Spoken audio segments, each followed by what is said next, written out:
You know what's worse than being lonely? Being married and being lonely.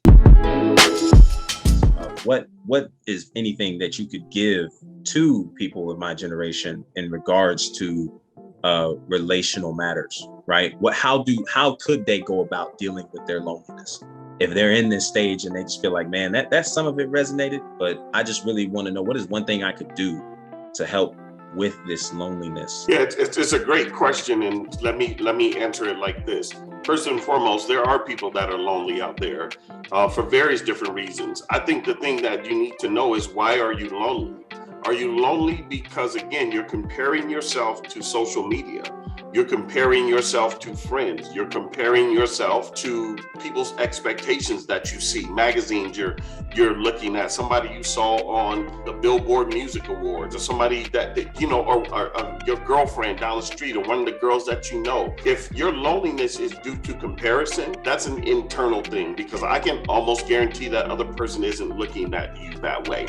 And if they're your friend, they're just your friend because they want to be your friend. They're not looking at you to see if you match up with them. And so that's one of the first things that I would tell you. The second thing that I would really say to you is that loneliness is the ideal that something is missing, that there is a void that only you really can answer. Because I'm gonna tell you something, most loneliness is not something that is fulfilled outside of you. It's something that is in you that you have to address and deal with, so that you can be in a reciprocal relationship. When you get in, that means you'll have something to give to somebody, which is what bugged me about this whole thing here. Because what I don't feel like is that what I was hearing this young lady say, and many of the other young people who posted on here, primarily young girls, that you don't have anything to give except for, okay, and if it's whatever you want to do, if it's that's not a relationship. Right. So you're still going to, I posted this, and I don't even know how many people, I don't know, it's like 3,000 or so people or whatever saw it. I posted this the other day. I said, you know what's worse than being lonely?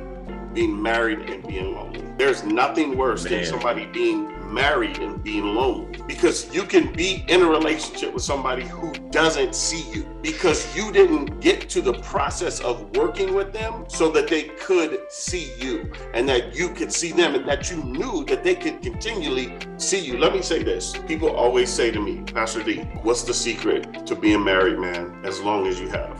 There is no secret. You will stop being lonely when you find someone who decides to choose you every day, and you decide to choose them every day, regardless of what's happening every day. That's the secret. The secret is my wife chooses me every day, and I choose her every day. That means when I agree with her and when she agrees with me, when I disagree with her and when she disagrees with me, when she's on my nerves and I'm on hers, because it happens. There's no perfect marriage. This is just the way it is. But we still choose each other, and because we choose each other, it's not that we overlook those things. We don't let those things dominate the fact that we've chosen each other. That means our relationship is more important than what our disagreements are.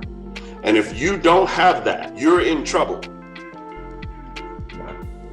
Both of you, though. And this is what I'm seeing in here. These are young ladies who will be used and abused, and your heart will always be shattered.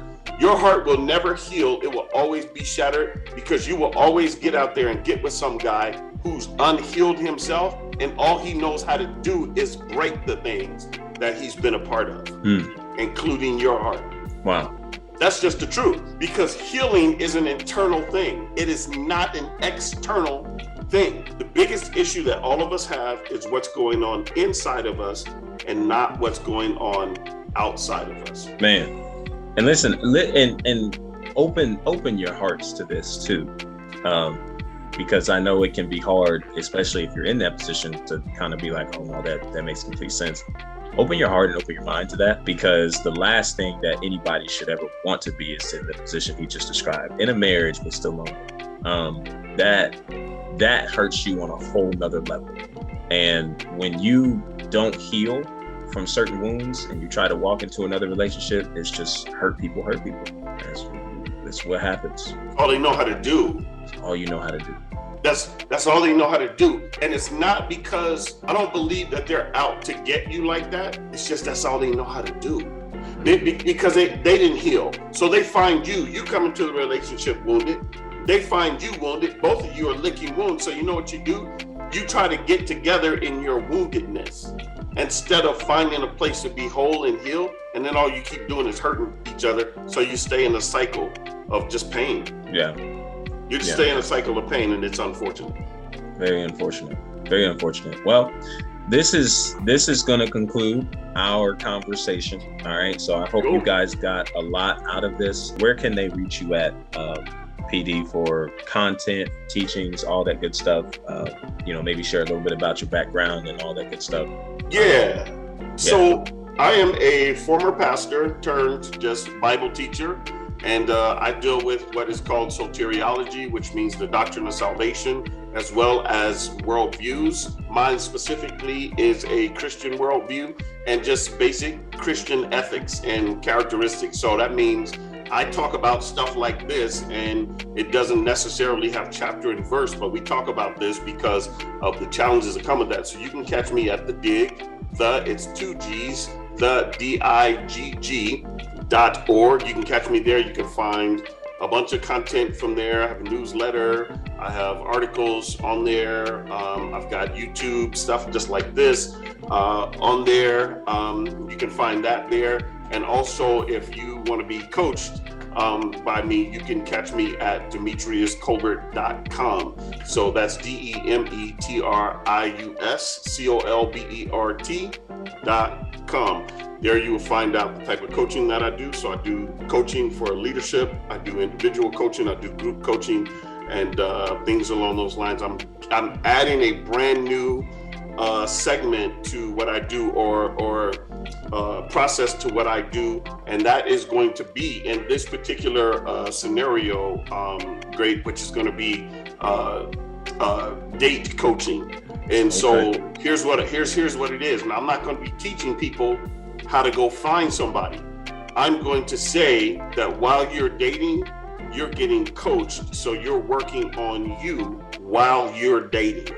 This isn't after you're dating, you got a problem. No, this is I'm dating and I want to get coached. So I'm going to be coaching you through that process so that both people are actually working on themselves. Again, now my daughter is a licensed family therapist. I'm also going to be working with her. She's going to be coming along, and she's going to be doing the therapy work for people who also need to get things done. But you can check all of that out for me at DemetriusColbert.com. So we can help people not be in these situations and post stuff like this. And again, I'm not wanting to belittle you, but I would rather have that be something that you tell somebody in private who can help you, as opposed to put that out there and see 1.2 million people follow suit and be like, I feel you. If it's that many people just off one post that say, I feel you, we got a problem. Absolutely. Got a big problem then. And they can check out my TikTok too. So that's Demetrius.Colbert. True. Yes. All the socials, all of that stuff is there. We'll definitely keep that in the descriptions. I'm sure this will go up on YouTube, and we'll post some content on this throughout Instagram as well. So be on the lookout for that. If you haven't followed me, if it's your first time catching through, this is the YouTube channel Grape Juice. All right, you can catch me at TikTok as well, Grape Juice 959. You can also catch me on Instagram, okay, Sean_Walker95, SEAN_Walker95, for other content, teaching content, all of that good stuff that's going around pretty much daily, shorts, full videos, and even it's going to start doing interviews like this more often. So I think there's a lot of things that we can get out of this. It's definitely interesting, right? That video has 1.2 million views, and so many people are saying that I feel you.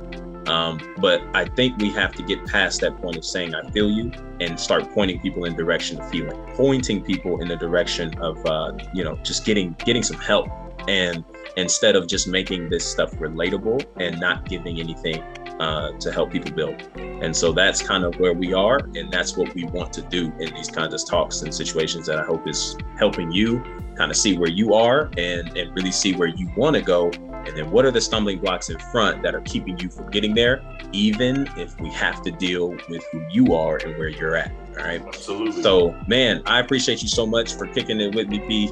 Yeah, man. Thanks for having me. This was dope. Listen, y'all be sure to follow the socials. Check out all the content that we've got going up on here. And as always, until next time, be easy. Peace. Peace.